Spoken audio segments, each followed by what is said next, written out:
দায়িত্ব জিনিসটা বড়ই অদ্ভুত।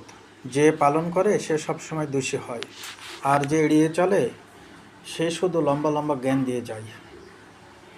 ভরসা কিছুটা ক্ষতি করতে পারে, কিন্তু অন্ধবিশ্বাস আপনার সব কিছু কেড়ে নিতে পারে। আমরা অর্ধেক দুঃখ পাই ভুল লক্ষ্যে বিশ্বাস করে, আর বাকি অর্ধেক দুঃখ পাই সঠিক লক্ষ্যে ভুল বুঝে। হাত ছেড়েছে যারা, শিখিয়েছে তারা, সব সম্পর্ক স্থায়ী নয়, নিজেকে নিজে ভালো রাখতে হয়। উপকারীকে অনেকে ভুলে যায়, তবে অপকারীকে কেউ ভোলে না।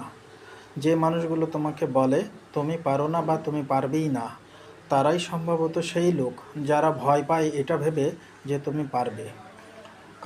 কাউকে এতটা আঘাত করো না যতটা আঘাত করলে নিজে ভুল বোঝার পর ফিরে আসার পথটা বন্ধ হয়ে যায়। নীরব থাকা মানা সব কিছু মেনে নেওয়া নয়, কিছু নীরবতা নিজেকে ভালো রাখার জন্যও হয়। খাবার যতই দামি হোক না কেন, পচে গেলে যেমন কোনো তার দাম থাকে না, তেমনই একটা মানুষ যতই শিক্ষিত হোক না কেন, মনুষ্যত্ব না থাকলে তার কোনো দাম নেই। কেউ একজন প্রশ্ন করেছিল, আপনকে আর পরকে?